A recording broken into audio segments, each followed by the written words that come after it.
l'actualité, c'est British Steel, le repreneur d'Ascoval, qui va être placé en faillite. Le gouvernement se veut rassurant, disant que l'ex-Ascoval n'est pas concerné, que la reprise va se poursuivre. Est-ce que vous êtes confiante, d'abord, sur cette affaire précisément, et deuxièmement, est-ce que vous seriez favorable à une nationalisation pour sauver l'entreprise ? Alors, ce qui est clair, c'est que les ouvriers, les personnels ont du mal à croire à cette nouvelle reprise. Je crois que c'est la 3e en 3 ans. C'est ça. Moi, je suis très touchée par leur expression, les sens très attachés à leur métier, à leur savoir-faire.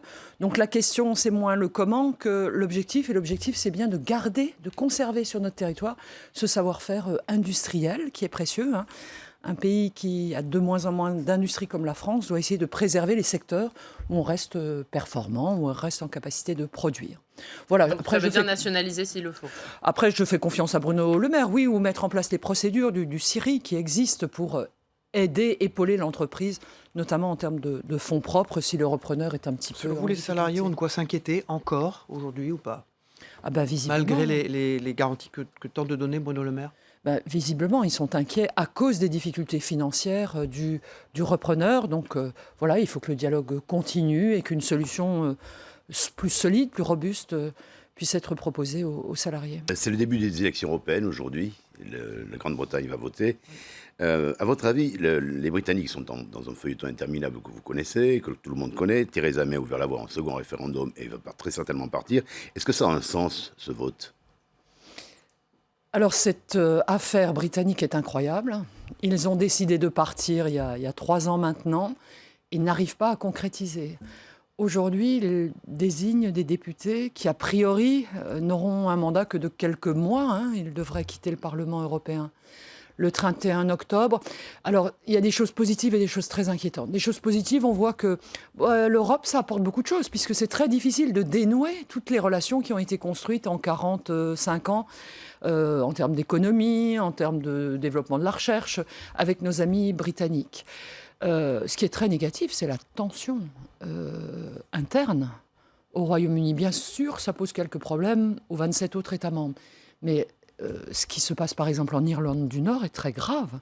Les tensions reviennent fortement à la limite entre la République d'Irlande, à la frontière, et l'Irlande du Nord, qui, il faut le rappeler, n'a plus de parlement depuis 2 ans. L'Irlande du Nord, comme l'Écosse et le Pays de Galles, a un parlement autonome. Donc c'est une crise, c'est la dernière paix en Europe. L'Irlande du Nord, ça a 21 ans à peine. Donc je trouve que les tensions internes... Oui, les clivages... Cette paix est fragile pour vous. Voilà, cette paix est très fragile. Ça nous rappelle d'ailleurs les fondements de l'Europe, garantir la paix. Le vote Remain and Leave en Irlande du Nord était fonction de la religion. C'est une guerre de religion, liée à la religion en Irlande. Et vous êtes inquiète pour le Royaume-Uni, pas pour l'Union européenne ? Plus pour le Royaume-Uni, et c'est quand même un grand pays partenaire. Ils nous ont défendus, libérés avec les Américains. C'est le pays européen qui a résisté pendant la dernière guerre mondiale. C'est un grand allié en termes de défense. C'est un grand État démocratique. Je suis très inquiète aussi de ce qu'ils vivent en interne, en termes de tensions entre les territoires ruraux, qui restent très convaincus que le Leave est la bonne solution, et les villes qui s'inquiètent beaucoup des conséquences économiques. On voit que la livre sterling est affaiblie, que l'économie piétine. Dans le reste de l'actualité, premier conseil de défense écologique aujourd'hui, 3 jours avant les européennes. Est-ce que c'est une tentative de récupération de l'électorat vert ? C'était une demande de longue date de Nicolas Hulot. Cette conférence doit permettre de rassembler les principaux acteurs, les forces vives, et de construire une stratégie, ce qui est difficile sur les sujets d'écologie, de sobriété, de progrès dans le domaine énergétique, qualité de l'eau, qualité de l'air, etc. C'est de passer à l'action et en synergie entre tous ces domaines. Ça, c'est notre proposition, puisque nous sommes en synergie avec le gouvernement sur ce thème, de Banque du climat, qui doit, avec 1 000 milliards, financer de très nombreux projets de terrain pour enfin amorcer concrètement cette mutation écologique. Pensez-vous que cette enveloppe, qui est considérable, puisse être assurée ? L'enveloppe de 1 000 milliards, bien sûr, c'est une enveloppe de prêts, par de l'épargne. Nos concitoyens sont prêts, on le voit déjà sur le livret du développement durable, à financer cette transition écologique. Et puis, franchement, le crédit est plus très très cher. Donc la question, c'est de le packager, de le rendre facilement accessible à celles et ceux qui ont des projets. Si vous arrivez derrière le Rassemblement national, est-ce que ce sera clairement un échec? Alors, je forme le vœu que nous arrivions en tête. Si ça n'était pas le cas, ce serait comme le coup d'avant, hein. On peut rappeler en 2014 que le FN était très largement en tête, avec 24 élus, et puis les suivants, c'était l'UMP à l'époque, n'en avait que 20, c'était la première délégation. Est-ce que c'est un score qui aura des conséquences nationales? Est-ce que Édouard Philippe devra démissionner si vous êtes derrière le Front national? Conséquences nationales, je ne crois pas. Conséquences européennes, oui, parce que symboliquement, la France est un pilier, hein. Les autres États membres nous respectent, nous regardent, nous admirent. Conséquence pour Emmanuel Macron. Est-ce qu'il devra, là il a dit qu'il ne changerait pas de cap, qu'il changerait de méthode mais qu'il ne changera pas de cap. Est-ce que en cas d'échec, et notamment si le Rassemblement national est loin devant, il faudra qu'il change ce cap? Écoutez, moi je suis frappée par la montée des populismes dans tous les pays d'Europe. Donc là, voilà, la montée, la puissance du FN, RN, c'est pas forcément la faute d'Édouard Philippe ou d'Emmanuel Macron. Mais c'est sûr qu'on s'est fixé cet objectif. Donc voilà, on va essayer, il nous reste 2 jours, de convaincre les Français que l'Europe n'est pas parfaite, mais que c'est une belle échelle pour prendre à bras-le-corps des sujets comme la lutte contre le terrorisme, la maîtrise des frontières, une économie prospère, une mutation qu'on vient d'évoquer du modèle économique vers un modèle plus respectueux de l'environnement. Un espoir aussi pour nos jeunes. Nous proposons de multiplier par 5 les moyens d'Erasmus avec un objectif que tous les jeunes Européens aient une expérience culturelle et linguistique ailleurs en Europe. C'est ce regard positif. Et moi, de Strasbourg, je dois dire que j'ai eu la chance de la côtoyer, cette Europe.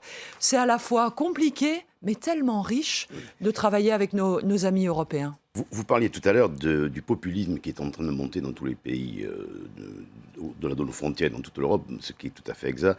Mais ne pensez-vous pas que le vice-chancelier Strahre, qui a été à l'origine d'un scandale autour d'un financement russe, est-ce que ça peut affaiblir l'ensemble de ces votes que vous voyez monter, ou est-ce que c'est trop tard, il y a une énergie qui fait que ces votes-là seront vainqueurs dans tous les pays? Ce pauvre vice-chancelier autrichien, M. Strahre, c'est quand même une révélation incroyable. Donc en fait, c'était un coup monté, hein, où la nièce d'une oligarque russe lui propose de l'argent contre des contrats. Hein. C'est absolument scandaleux. On voit les pratiques au grand jour et le peu de vergogne avec lequel ces mouvements populistes se rapprochent de la Russie. On peut se rappeler que le Rassemblement national a trouvé ses financements il y a maintenant 5 ans, en Russie aussi. Il critique l'Europe de Strasbourg et de Bruxelles, hein, le Rassemblement national, et ils ouvrent grand les bras à M. Poutine, à des grands États étrangers dont on voit la tentative aussi d'infiltration, hein, à travers les médias et par de nombreux moyens. Donc franchement, ils sont ainsi montrés au grand jour. Leur collusion avec la Russie est scandaleuse. Pensez-vous que ça peut produire un affaiblissement de ces droites populistes? Je ne sais pas, mais en tout cas, ça montre ce qu'ils sont. C'est-à-dire des affairistes, c'est-à-dire des personnes prêtes à vendre la France à des puissances à vendre la France et l'Europe à des puissances étrangères. Vous parliez de votre nouveau groupe au Parlement européen. Avec qui vous allez siéger exactement? Nous allons siéger avec des partis homologues dans différents États membres. Ils sont venus, leurs représentants sont venus, en général leur tête de liste à Strasbourg. Ils étaient 9 représentants, donc ce groupe devrait compter une centaine de députés européens et nous permettra d'être le groupe clé, puisque la coalition de gouvernance habituelle, hein, c'est un peu particulier le Parlement européen, il n'y a pas de gauche-droite. Il est géré, gouverné au centre, historiquement, par les 2 grands partis, PPE et les sociodémocrates, PSE.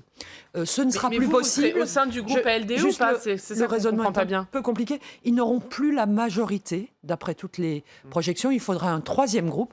Nous serons ce 3e groupe central à l'articulation, à la rotule, hein, mais beaucoup plus dans une démarche de convaincre, de construire des coalitions que de bloquer. Ça, c'est pour les populistes, puisque les populistes représenteront 30% environ des députés. Ça aussi, c'est une nouveauté. Donc, ce seront des sacs de grains de sable, hein, dans le fonctionnement du Parlement. Ils pourront sûrement, à certains moments, bloquer les prises de décision.